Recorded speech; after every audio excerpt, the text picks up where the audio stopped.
बिस्मिल्लाहिर्रहमानिर्रहीम। डॉक्टर इजाज़ जवेद। आज के दिन में व्हाट्सएप पे मुझे कोई 10 से 12 मैसेज आए हैं और दोस्त पूछ रहे थे कि जो ब्लाइंडनेस है, नाइट ब्लाइंडनेस, अंतरात्ता जिसको हम कहते हैं, कि ये क्या होता है, इसका कोई इलाज है या नहीं है। तो सारा दिन मैंने इसके बारे में सोचा। मेरी कोशिश यही होती है कि मैं सोचता हूँ, फिर थोड़ा सा पढ़ता हूँ, पढ़ने के बाद फिर दोनों चीज़ों को, सोच को और पढ़ाई को एनालाइज करके मैं बताता हूँ। जब तक हमें समझ ना हो कि ये इस मैकेनिज्म है क्या, उस वक्त तक हम इसको समझने के लिए या इसके ट्रीटमेंट के लिए हम उस ऑप्शन में जा ही नहीं सकते। तो अंतरात्ता के लिए क्या है कि जब हम कोई चीज़ देखते हैं दिन के टाइम या रात के टाइम, तो अल्लाह ताला ने आँख में कुछ सेल्स ऐसे बनाए हैं जो दिन के लिए, कलर्स के लिए मखसूस हैं, और कुछ सेल ऐसे हैं जो रात के लिए, डिम लाइट के लिए मखसूस हैं। और हर एक में कुछ रिएक्शन हो रहे होते हैं। कुदरत का मैकेनिज्म देखो, इंसान आज तक उस लेवल पे नहीं पहुंच सका कि जब रोशनी पड़ती है तो कौन से सेल स्टिमुलेट होते हैं, कौन से एंजाइम डिग्रेड होते हैं, और जब रोशनी कम होती है, नाइट होती है, तो उस वक्त कौन से सेल स्टिमुलेट होते हैं, कौन से एंजाइम डिग्रेड होते हैं, कौन सी चीजें बनती हैं, और उन चीजों के लिए क्या क्या चीजें चाहिए होती हैं। तो ये सारा प्रोसेस हो रहा होता है रेटिना पे। रेटिना आंख का जो पर्दा है जिस पे जाके फोटो बनता है। अब फोटो बनने के लिए दिन का टाइम है या रात का, तो वो उसको उसी हिसाब से अल्लाह ताला ने उसको रिएक्शन और उसको अमल में लगाया हुआ है। यानी हम रात में फिर रहे हैं तो आपका जो रेटिना है उसके कुछ सेल जो हैं वो रात के हिसाब से काम कर रहे हैं। हम दिन में फिर रहे हैं तो कुछ सेल ऐसे, जो मैं अभी बताऊंगा, कोन्स जो है वो दिन के टाइम, वो डे लाइट में वो काम कर रही हैं। तो रेटिना में कौन से सेल हैं, रॉड्स एंड कोन्स हैं, ये फोटो रिसेप्टर हैं। ये यानी दिन और रात और लाइट की पहचान के लिए अल्लाह ताला ने बनाए हुए हैं। 120 मिलियन रॉड्स हैं और तकरीबन 6 मिलियन कोन्स हैं एक आंख में। उसके बाद सेकंड सेल है बाइपोलर सेल। थर्ड है गैंग्लियन सेल। बाइपोलर सेल क्या करते हैं, ये रॉड्स यानी ये जो फोटो रिसेप्टर हैं, रॉड्स और कोन को मिलाते हैं गैंग्लियन सेल से। गैंग्लियन सेल एक आंख में 1.5 मिलियन होते हैं। तो जब इनके एक्सॉन गैंग्लियन सेल यानी सेल है, उससे एक फाइबर सा बनेगा। एक सेल से एक फाइबर बनता है, यानी एक गैंग्लियन से एक फाइबर बनेगा। यानी गैंग्लियन सेल अगर 1.5 मिलियन है तो सेल जो फाइबर है इससे वो भी 1.5 मिलियन होंगे। तो एक फाइबर, दूसरा फाइबर, तीसरा फाइबर और 1.5 मिलियन फाइबर जब एक आंख के इकट्ठे होंगे वो ऑप्टिक नर्व बनाते हैं, जो ब्रेन की तरफ जा रही है। जो सबको पता है, इसके लिए अलग भी हम एक जो है वीडियो कर सकते हैं कि जो जब वो उसके अंदर वाले फाइबर क्रॉस करते हैं, नेजल फाइबर और टेम्पोरल ट्रैक्ट चले जाते हैं, कुछ लेटर जेनिकुलेट बॉडी को जाते हैं, उधर से ऑप्टिक रेडिएशन और विजुअल कॉर्टेक्स को जाती है। वो एक अलग मैकेनिज्म है। यानी गैंग्लियन सेल 1.5 मिलियन है और ये एक्सॉन इनके जो है ये ऑप्टिक नर्व बनाते हैं। तो नेक्स्ट है हॉरिजॉन्टल सेल। ये लेटरल कनेक्शंस करते हैं इन सेल्स के। नेक्स्ट है एमाक्राइन सेल। ये मॉड्यूलेट करते हैं between Muller, bipolar cell and ganglion cell. Next है एमाक्राइन सेल। ये जैसे मैंने बताया कि बाइपोलर और गैंग्लियन सेल को मॉड्यूलेट करते हैं। मुलर सेल जो है वो स्ट्रक्चर और ऊपर वाला हिस्सा बनाते हैं रेटिना की लेयर का। ठीक है। नेक्स्ट है आरपी सेल्स। ये आरपी सेल ये एक ऐसी लेयर है, हेक्सागोनल सेल्स हैं, नजदीक दिखा देना यार। हेक्सागोनल सेल्स हैं, ये एक सिंगल लेयर सेल्स होते हैं। ये हाईली मेटाबॉलिक है, एक्टिविटी इनमें होती है, फोटोसिंथेसिस इसमें होती है, विटामिन ए की मेटाबॉलिज्म होती है, कुछ वेस्ट प्रोडक्ट जो है ना रेटिना के उनको रिमूव करते हैं, उनका एक्सक्रीटरी फंक्शन भी होता है, ये सारा कुछ होता है। जब ये सेल्स हमने स्टडी कर लिए, अब हम नाइट ब्लाइंडनेस की तरफ आए। जैसे मैंने बताया कि ये जो रॉड्स हैं ये रात के लिए हैं एंड कोन्स जो है वो डे के लिए हैं। अगर किसी इंडिविजुअल का रॉड्स अगर अब नॉर्मल हो जाए किसी तरीके से, उसका जेनेटिक में कोई, फैमिली में कोई डिजीज आ रही है या वो डैमेज हो गया किसी वजह से, ग्लाकोमा में डैमेज हो गया, उसमें विटामिन ए नहीं मिली, बंदे का मेटाबॉलिक सिस्टम ठीक नहीं है, बंदे की इंटेस्टीन कट गई हैं, या कोई सर्जरी हुई है, सेक्शन हुए हैं गट के, विटामिन ए मिल नहीं रही या इनपुट कम है, तो आगे हम बताएंगे कि विटामिन ए का रोल क्यों जरूरी है। ठीक है, ये फैक्ट्री भी जरूरी है, इस फैक्ट्री की यूनियन, इसकी आपस में जो है कोऑपरेशन, आपस में कनेक्शन भी जरूरी है, और जो विटामिन ए भी जरूरी है कि बॉडी में कहां कहां से आ रही है। इसका हम बताएंगे आगे कि ये मैकेनिज्म या केमिकल रिएक्शन कैसे होता है रेटिना पे। जैसे मैंने बताया कि रॉड्स एंड कोन्स जो हैं ये दो फोटो रिसेप्टर्स हैं। एक केमिकल रिएक्शन होता है जब कोई लाइट पड़ती है तो रोडाप्सन जो है, वो जो कॉम्बिनेशन है ऑप्शन का एंड 11 सिस रेटिनॉल का, ये डीजनरेट होता है और 11 cis retinol and all trans retinol में कन्वर्ट हो जाता है। सॉरी,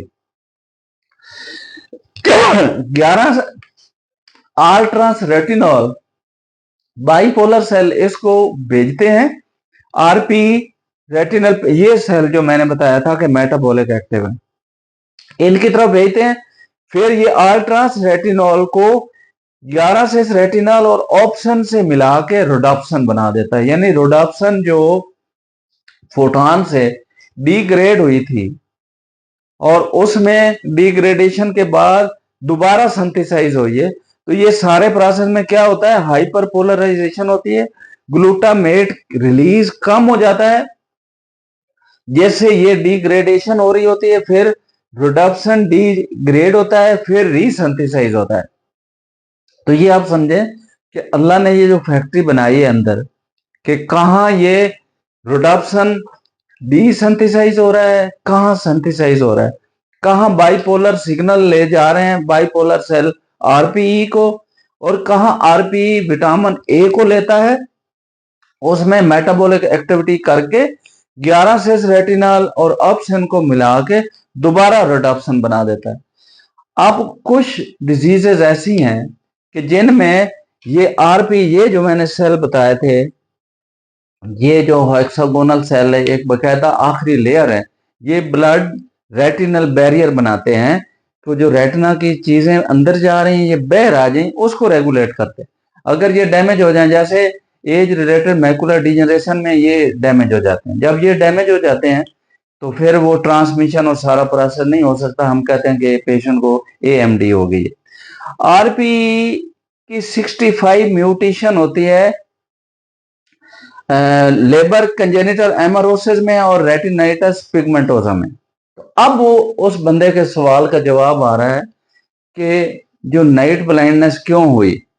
नाइट ब्लाइंडनेस इस आरपी 65 म्यूटेशन की वजह से हो गई, अगर उसकी फैमिली में आ रहा है।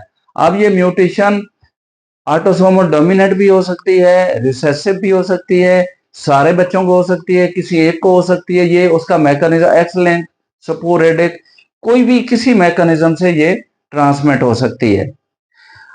जब ये हो जाएगी तो ज़ाहिर है नाइट ब्लाइंडनेस हो जाएगी, ये सारा प्रोसेस जो है, ये कोऑर्डिनेशन ये नहीं हो सकेगी, इसलिए रेटिनल डिजीज है, जेनेटिक डिजीज है, जैसे मैंने बताया मेटाबॉलिक डिजीज है कि विटामिन ए इनटेक नहीं आ रही, अगर इनटेक आ रही तो अब्जॉर्प्शन नहीं हो रही उसमें इंटेस्टाइन में, तो इन सारी चीजें मिला के ये नाइट ब्लाइंडनेस हो सकती है। अब ट्रीटमेंट क्या है, या तो हम इनको रिप्लेस करें अगर ये खराब है, या अगर विटामिन ए कम जा रही है तो उसको करें, ये डायग्नोसिस करनी पड़ेगी हमें ओसीटी पे, ईआरजी पे और एनालिसिस पे देखना पड़ेगा कि प्रॉब्लम कहाँ है। फैमिली हिस्ट्री से भी किसी हद तक पता चल जाएगा, क्योंकि अगर उसको सर्जरी हुई है, कोई गट रीसेक्ट हो गई है, तो वो तो हमें हिस्ट्री पे पता चल जाएगा कि विटामिन ए अब्जॉर्ब ही नहीं हो रही। ठीक है, अगर बाकी बच्चों में फैमिली में आ रही तो हमें अंदाजा हो जाएगा कि इसकी आरपी या किसी जेनेटिक ट्रांसमिशन में प्रॉब्लम है। अब ये डिजीज की एक जो बैड इसका कोर्स है वो ये है कि जैसे जैसे बच्चा बड़ा होता जाता है ये डिजीज उसी तरह ज्यादा होती जाती है। ये जो नंबर ऑफ रॉड्स हैं ये कम होते जाते हैं। रॉड के आउटर सेगमेंट जो है वो जब डैमेज होता है तो वो जड़ जाता है, समझे, जड़ जाता है तो आरपी जो है ना उनको इनगल्फ करते रहते हैं। जब इनगल्फ करते रहते हैं तो अंदर रेटिना के क्या होता है, ये पैकिंग हो जाती है, जो ब्लड वेसल है वो श्रिंक हो जाती है, छोटी इर्द गिर्द जो मेटाबॉलिक प्रोसेस हो रहा है ये चीज जो डैमेज हो रही है।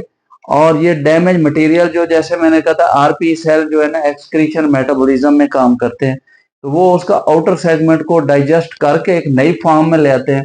तो जो ब्लड वेसल रेटिना को सप्लाई करेंगे वो नैरो हो जाती है, ब्लड सप्लाई कम हो जाती है, डिस्क की इन्वॉल्वमेंट हो जाती है, मैकुला की इन्वॉल्वमेंट होती है। ऐसा ऐसा जैसे जैसे बच्चा बड़ा हो रहा है उसके प्रॉब्लम बढ़ने शुरू हो जाते हैं। शुरू में नाइट में प्रॉब्लम होता है, फिर दिन में भी होना शुरू हो जाता है। उसके साथ बाज का जो है उसको कैटरेक्ट भी होती है, ग्लाकोमा भी होता है। तो कैटरेक्ट है, ग्लाकोमा है, उसका ट्रीटमेंट करना है, वो देखना पड़ेगा मरीज को है या नहीं, ठीक है। जेनेटिक मटेरियल का इश्यू है तो उसको देखना पड़ेगा। लो विजुअल एड्स ये होती है कि उसको पढ़ने की या देखने की कोई सपोर्टिव डिवाइसेस हम दे देते हैं कि उससे गुजारा हो सके। जो लेटेस्ट है वो है जीन्स थेरेपी। तो जीन जो है ना ये मॉड्यूलेटेड या ट्रीटेड जीन्स जो हैं वो सब रेटिनल स्पेस में इंजेक्ट किए जाते हैं या आरपी रिप्लेसमेंट होती है, ये इस पे काम हो रहा है। लेकिन अभी बहुत जो है इस पे रिसर्च जारी है, अभी बहुत कॉमन नहीं हुआ, पाकिस्तान में एक केस भी नहीं हुआ जीन्स थेरेपी का, ठीक है। तो ये था ब्रीफ अकाउंट। जीन्स थेरेपी पे भी एक अलग वीडियो बनाई जा सकती है और इस सारे को भी रिवाइज करने के लिए। तो इन ब्रीफ ये है कि अगर सिग्नल नहीं आ रहे फैमिली में या जेनेटिक मटेरियल में तो उसको इन्वेस्टिगेट करना पड़ेगा कि कोई सिस्टमिक प्रॉब्लम है जहां विटामिन ए की एब्जॉर्प्शन नहीं हो रही या विटामिन ए इनटेक नहीं हो रही। और ऑल टुगेदर इन सारे सेल्स की, रेटिनल सेल की यूनियन, इनका प्रॉपर फंक्शनिंग जरूरी है। और एट द एंड में ये कहूँगा कि अल्लाह ताला ने कितनी खूबसूरती से ये निज़ाम बनाया है और सलूट टू उन लोगों को जिन्होंने इन सारी चीज़ों को रिसर्च से डिस्कवर किया और हमें एक प्रिंटेड मटेरियल में किताब के फॉर्म में हमें दे दिया। Thank you so much doctor Ijaz Javed.